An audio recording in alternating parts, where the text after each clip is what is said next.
ಯಾರೇ ಇಂದಿನ ತರಗತಿ ತಮಗೆಲ್ಲ ಸ್ವಾಗತ. ದ್ವಿತೀಯ PUC ರಾಜ್ಯಶಾಸ್ತ್ರ ವಾರ್ಷಿಕವಾಗಿ ಅನೇಕ ಬಾರಿ ಬಂದು ಹೋಗಿರುವಂಥ ಪ್ರಶ್ನೋತ್ತರಗಳು ಒಂದು ಕಡೆ ಸೇವ್ ಮಾಡಿಟ್ಕೊಳ್ಳಿ, ಉಪಯೋಗಕ್ಕೆ ಬರುತ್ತೆ. ಮಹಿಳೆ ಮತ್ತು ಕೌಟುಂಬಿಕ ಹಿಂಸೆ. ಮನೆ ಕೆಲಸ, ಮಕ್ಕಳನ್ನು ನೋಡಿಕೊಳ್ಳುವುದು ಇನ್ನು ಮಹಿಳೆಯ ಜವಾಬ್ದಾರಿಯಾಗಿದೆ. ಮಹಿಳೆಯನ್ನು ದೈಹಿಕವಾಗಿ, ಮಾನಸಿಕವಾಗಿ, ಲೈಂಗಿಕವಾಗಿ ಹಿಂಸೆ ಮಾಡುತ್ತಿದ್ದಾರೆ. ಅವಿವೇಕ, ಅಜ್ಞಾತ, ಕೆಟ್ಟ ಚಟಗಳಿಂದಾಗಿ ಪುರುಷರು ಮಹಿಳೆಗೆ ಹಿಂಸೆ ನೀಡುತ್ತಿದ್ದಾರೆ. ಕೆಲವೊಮ್ಮೆ ಇದು ಮಹಿಳೆಯರ ಜೀವನಕ್ಕೆ ಹಾನಿಯುಂಟು ಮಾಡುತ್ತದೆ. ರಾಜಕೀಯ ಪರಿಣಾಮಗಳು. ಸಂವಿಧಾನಾತ್ಮಕ ಕ್ರಮಗಳು. ಅತ್ಯಾಚಾರ, ಅಪಹರಣ, ವರದಕ್ಷಿಣೆ, ಕಿರುಕುಳ, ಕೆಟ್ಟ ಉದ್ದೇಶಗಳಿಗಾಗಿ ಹೆಣ್ಣು ಮಕ್ಕಳನ್ನು ಬಳಸಿಕೊಳ್ಳುವುದು ಅಪರಾಧ. ಕಾನೂನುಗಳು. ಕೌಟುಂಬಿಕ ದೌರ್ಜನ್ಯ ನಿಷೇಧ ಕಾಯ್ದೆ 2005, ವರದಕ್ಷಿಣೆ ನಿಷೇಧ ಕಾಯ್ದೆ 1961, ಬಾಲ್ಯ ವಿವಾಹ ನಿಷೇಧ ಕಾಯ್ದೆ 2006. ಮಹಿಳೆಯರಿಗೆ ವಿಶೇಷ ಸೌಲಭ್ಯಗಳು. ರಾಷ್ಟ್ರೀಯ ಮಹಿಳಾ ಆಯೋಗವನ್ನು ಪ್ರಾರಂಭಿಸಲಾಗಿದೆ 1992ರಲ್ಲಿ. ಸ್ಥಳೀಯ ಸಂಸ್ಥೆಗಳಲ್ಲಿ ಮೀಸಲಾತಿ. ಗ್ರಾಮ ಪಂಚಾಯಿತಿ, ತಾಲೂಕು, ಜಿಲ್ಲಾ ಪಂಚಾಯಿತಿಗಳಲ್ಲಿ, ಮಹಾನಗರ ಪಾಲಿಕೆಗಳಲ್ಲಿ, ಪುರಸಭೆಗಳಲ್ಲಿ ಮಹಿಳೆಯರಿಗೆ 33% ಮೀಸಲಾತಿ ನೀಡಲಾಗಿದೆ. ಹೆಣ್ಣು ಮಕ್ಕಳಿಗೆ ಯೋಜನೆ. ಸುಭದ್ರ ಹಾಗೂ ಉಜ್ವಲ ಭವಿಷ್ಯಕ್ಕಾಗಿ ಯೋಜನೆಗಳನ್ನು ರೂಪಿಸಲಾಗಿದೆ.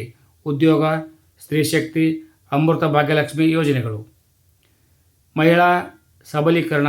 ಮಹಿಳೆಯರ ಸಬಲೀಕರಣಕ್ಕಾಗಿ ಯೋಜನೆಗಳನ್ನು ಹಮ್ಮಿಕೊಳ್ಳಲಾಗಿದೆ. ಉದ್ಯೋಗ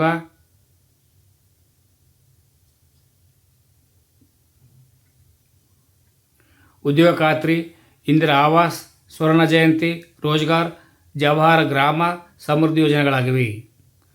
ಮಾನವ ಹಕ್ಕುಗಳ ಚಳುವಳಿಯ ಕಾರಣಗಳು ಮತ್ತು ರಾಜಕೀಯ ಪರಿಣಾಮಗಳನ್ನು ವಿವರಿಸಿ.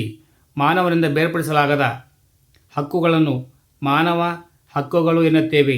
ಜಾತಿ, ಮತ, ಲಿಂಗ, ಬಣ್ಣ, ಹುಟ್ಟಿದ ಸ್ಥಳ ಮುಂತಾದವುಗಳ ಆಧಾರದ ಮೇರೆಗೆ ಯಾವ ತಾರತಮ್ಯವನ್ನೂ ಮಾಡದೆ ಎಲ್ಲ ಮಾನವರಿಗೆ ಮಾನವನ ಹಕ್ಕುಗಳನ್ನು ನೀಡುವುದರಿಂದ ಇವುಗಳನ್ನು ಸಾರ್ವತ್ರಿಕ ಹಕ್ಕುಗಳು ಎನ್ನುತ್ತೇವೆ. ಸಾರ್ವತ್ರಿಕ ಮಾನವ ಹಕ್ಕುಗಳ ಘೋಷಣೆ 1948 ಡಿಸೆಂಬರ್ 10ರಂದು ವಿಶ್ವ ಮಾನವ ಹಕ್ಕುಗಳ ದಿನ ಎಂದು ಆಚರಿಸಲಾಗುತ್ತದೆ. ಮಾನವ ಹಕ್ಕುಗಳ ಚಳುವಳಿಗೆ ಕಾರಣಗಳು. ನಾಗರಿಕ ಹಕ್ಕುಗಳ ರಕ್ಷಣೆ. ದಲಿತರು, ಮಕ್ಕಳು, ಮಹಿಳೆಯರು ಇಂದು ಶೋಷಣೆಗೆ ಒಳಗಾಗುತ್ತಿದ್ದಾರೆ. ನಾಗರಿಕ ಹಕ್ಕುಗಳನ್ನು ಸರ್ವರಿಗೂ ನೀಡುವ ಸಲುವಾಗಿ ಹೋರಾಟ ನಡೆಯುತ್ತಿದೆ. ದಾಸ್ಯದಿಂದ ವಿಮೋಚನೆ ಆಗಬೇಕಾಗಿದೆ. ಗುಲಾಮಗಿರಿ ಪದ್ಧತಿ, ಜೀತ ಪದ್ಧತಿ, ಬಾಲಕಾರ್ಮಿಕ ಪದ್ಧತಿಯನ್ನು ಹೋಗಲಾಡಿಸಲು ಹೋರಾಟ ನಡೆಯುತ್ತಿದೆ. ಕೌಟುಂಬಿಕ ಜೀವನದ ರಕ್ಷಣೆ ಅಥವಾ ಮರ್ಯಾದೆ ಹತ್ಯೆ. ಯುವ ಜನರು ಅಂತರ ಜಾತೀಯ, ಅಂತರ ಧರ್ಮೀಯ ವಿವಾಹಗಳನ್ನು ಕೊಂಡಾಗ ಕುಟುಂಬದ ಗೌರವವನ್ನು ಕಾಪಾಡಲು ಪೋಷಕರೇ ತಮ್ಮ ಮಕ್ಕಳನ್ನು ಹತ್ಯೆ ಮಾಡುತ್ತಿದ್ದಾರೆ. ಇದೇ ಮರ್ಯಾದೆ ಹತ್ಯೆ. ವರದಕ್ಷಿಣೆ ಸಮಸ್ಯೆಯಿಂದಾಗಿ ಹೆಣ್ಣು ಮಕ್ಕಳು ಆತ್ಮಹತ್ಯೆ ಮಾಡಿಕೊಳ್ಳುತ್ತಿದ್ದಾರೆ ಅಥವಾ ಅವರ ಕೊಲೆ ಮಾಡುತ್ತಿದ್ದಾರೆ. ದಲಿತರ ಹಕ್ಕುಗಳ ರಕ್ಷಣೆ. ದಲಿತರ ಮೇಲೆ ದಬ್ಬಾಳಿಕೆ, ದೌರ್ಜನ್ಯ ನಡೆಯುತ್ತಿದೆ. ಮಡೆ ಸ್ನಾನ, ಸಾಮಾಜಿಕ ಬಹಿಷ್ಕಾರ, ಮಲಹೋರ ಪದ್ಧತಿಗಳು ಇನ್ನೂ ಅಸ್ತಿತ್ವದಲ್ಲಿವೆ. ಮಾನವ ಹಕ್ಕುಗಳ ರಾಜಕೀಯ ಪರಿಣಾಮಗಳು.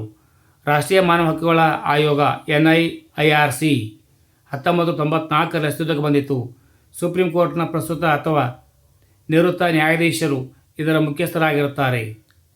ಅಂತರ ರಾಷ್ಟ್ರೀಯ ಕಾನೂನು ಹಾಗೂ ಒಪ್ಪಂದಗಳನ್ನು ಗಮನದಲ್ಲಿಟ್ಟುಕೊಂಡು ತೀರ್ಮಾನಗಳನ್ನು ತೆಗೆದುಕೊಳ್ಳುತ್ತಾರೆ.